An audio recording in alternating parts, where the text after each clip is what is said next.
Hello, good morning or good afternoon. Um, this is a lecture on the human development approach to development, um, which is another approach, another model for development. So, what we'll see here, we'll discuss or rather look at some of the definitions of human development and also the context of human development. First of all, the standard definition of human development was first published in 1990 in the Human Development Report, which refers to a process of enlarging people's choices to live lives they have reason to value.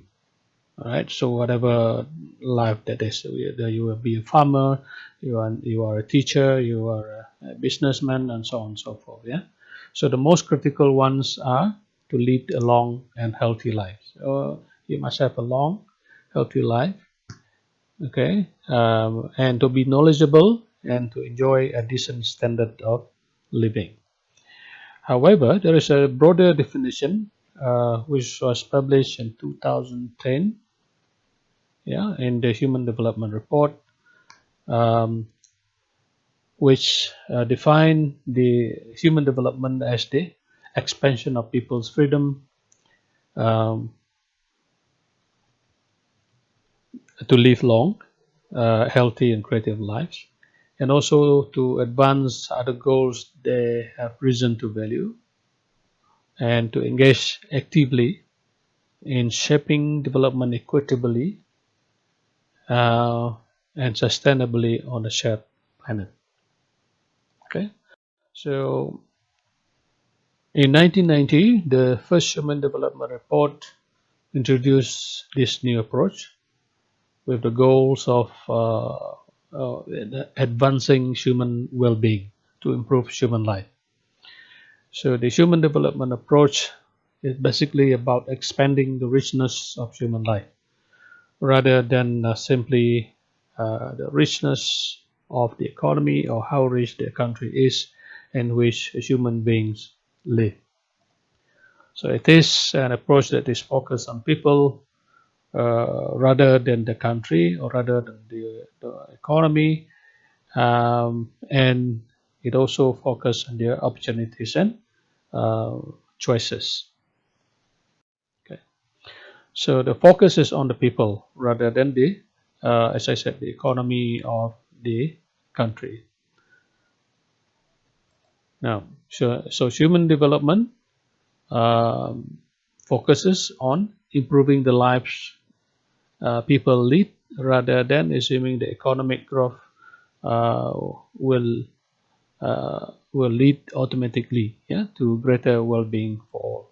So in other words, a country may have increase in its GDP and its economy, but if the life of the people are still poor, that is not really good for the people who live in that country.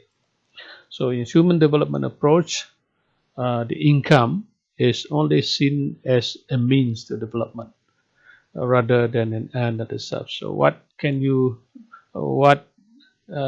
get with that income? Yeah, is it better life? Is it better quality of living? Is it better education and so on? Those are the important things rather than just the income itself. Yeah, what you can get from that money or the income that you get. So human development is also about giving people more freedom to live lives they value, life they choose. Right. So this means that developing people's abilities, giving them a chance to use them. Example is, for example, uh, of a girl.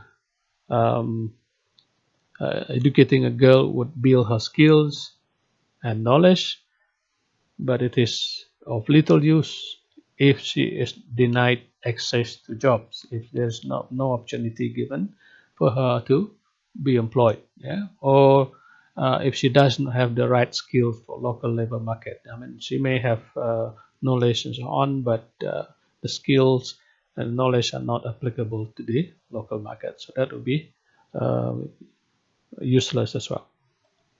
So the three foundations for human development are to live a long, healthy, creative life, to be knowledgeable, sorry, and to have access to the resources needed for them to maintain a decent standard of living. So once the basic human development are achieved, they will open up opportunities for progress in other aspects of their life. So human development is also about more choice. Yeah, in other words, uh, it is about providing people with opportunities, not insisting that they make use of them. Right. So no one can guarantee human happiness, for example, and the choices people make are their own concern. Okay, we can't force people to do this, to do that, if they're not happy about doing such thing, or if that is not the choice. Okay, so giving opportunities for people uh, to decide uh, where they want to go, what kind of things they want to do. So the process of development, which is human development, should at least create an environment for people. Yeah, creating an environment, conducive environment for people, individually and collectively. Yeah, to develop their full potential and to have a reasonable chance of leading productive and creative life they value. So historically, two persons are of great importance as far as the uh, human development approach is concerned. The first one is Mabuk al-Haq, who is Pakistani, by the way, a scholar. And the second person is Amartya Sen, who's a Nobel laureate. So the economist Mabuk al-Haq, his work was anchored in the Nobel laureate Amartya Sen's work on human capabilities, and this is often framed in terms of whether people are able to be, yeah, or and do, yeah, desirable things in life. For example, the beings there, being is to be today, to be well fed, to have a house, to be sheltered, and to be healthy, yeah, in their life.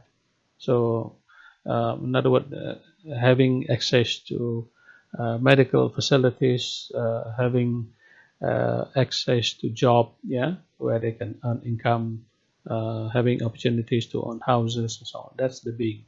The doing part, the do, yeah. For example, is the work itself, education that they have, yeah, whether or not they have opportunities to go to school, to go to college, and so on. Yeah, and also doing also include voting, whether they have the right to vote or not. Yeah, for both men and women, and also participating in community life.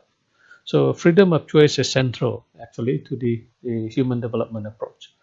Freedom of choice. Yeah. So someone choosing to be hungry, for example, during the religious fast. Uh, Ramadan and so on, yeah, is quite different to someone who is hungry because they cannot afford to buy food. So two different things, yeah. So one is by choice, and the other is they don't have any choice. Yeah, they are hungry because they just don't have the means to uh, get the food that they needed. Okay, so up to the second of the 20th century, the grow and this is looking back at how development was seen, yeah, or was perceived. So the gross domestic product and economic growth emerged as the leading indicator of national progress in many countries, yeah, up to the second half of the 20th century. And yet, GDP was never intended to be used as a measure of well-being. Okay, so higher per capita income or GDP in a country does not always mean that its people are better off, yeah, than those in a country with lower income. So you may have, for example, a country with lower income, but the life of the people are much better than the life of people in the higher GDP country. Okay, an example of this, we could compare, for example, the quality of life of people in some countries in the Middle East, where even if their GDP is higher because of the oil revenue and so on, but the quality of life in other countries with a lower income per capita may be better than those who are living in the oil-rich country, for example. Yeah. So in 1970s and 80s, development debate began to consider using other alternatives, yeah, which focus beyond the GDP.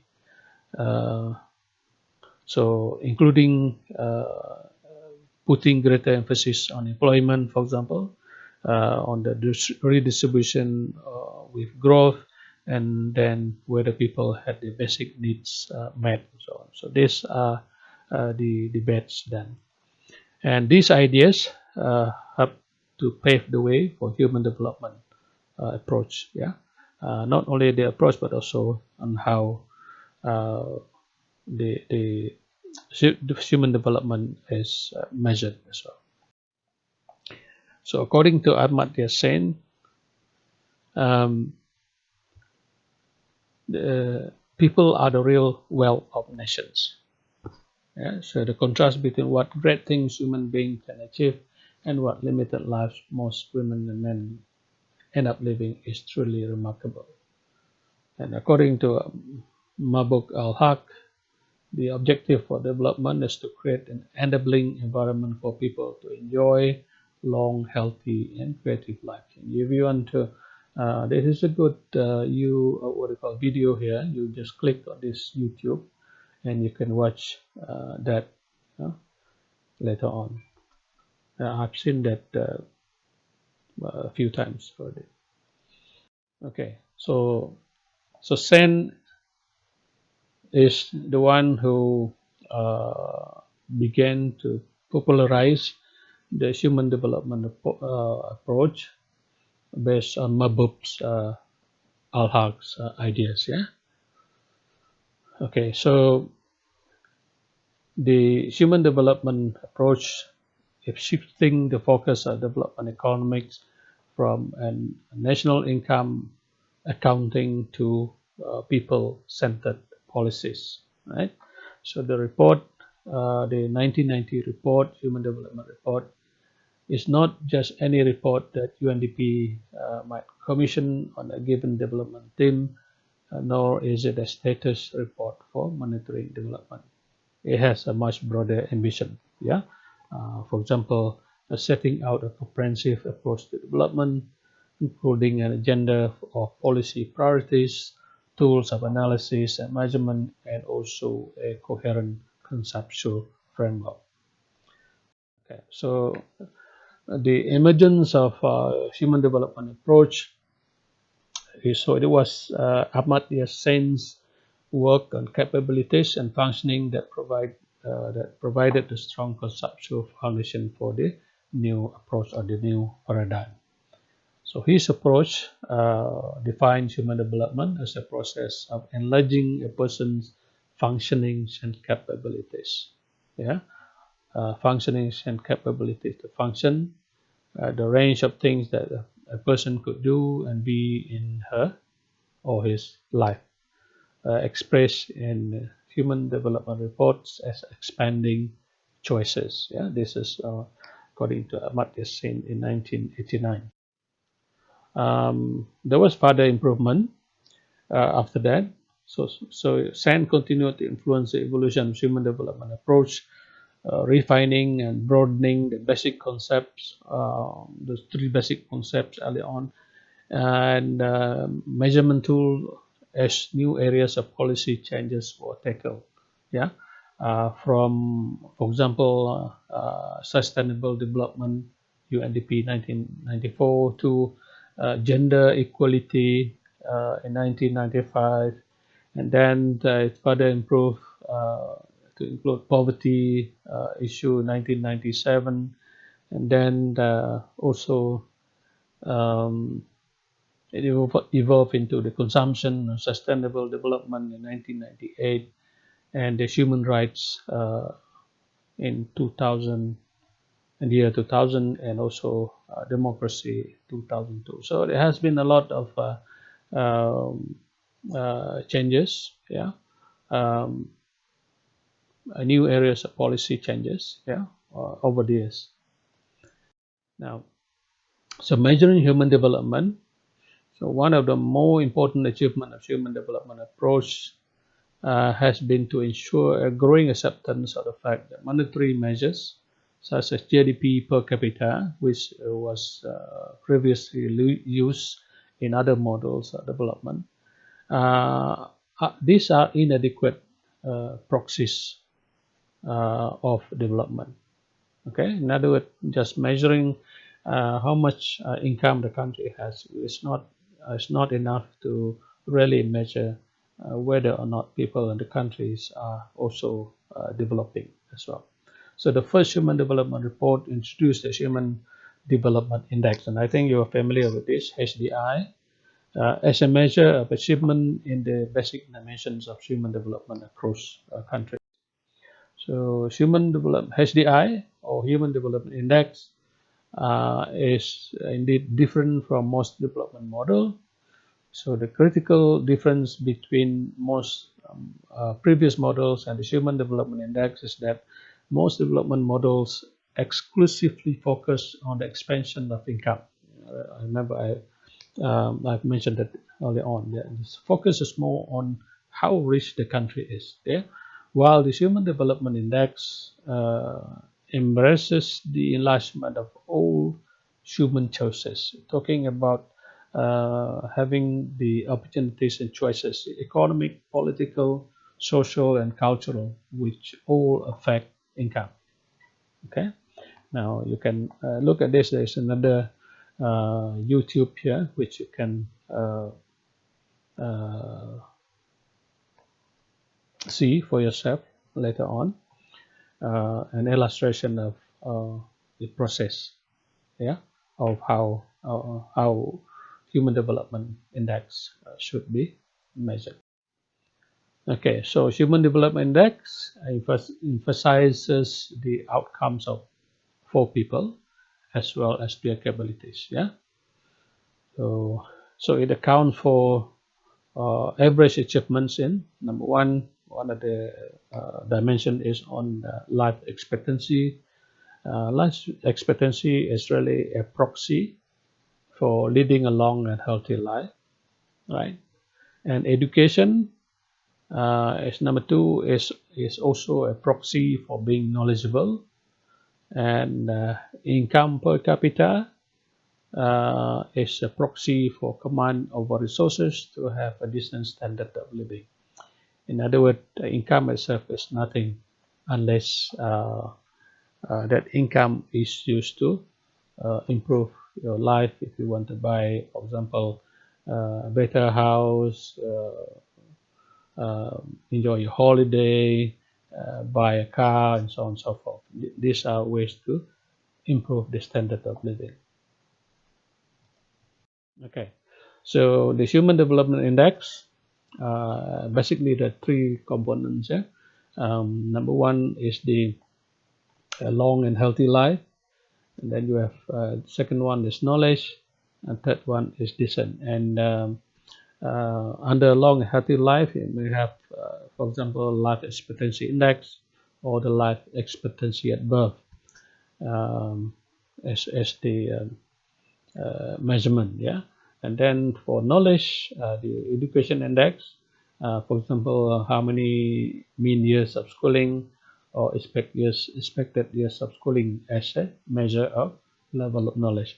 And then for decent standard of living, that is mainly looking at the gross national income per capita, and this is actually the one that has been used earlier on in the previous model.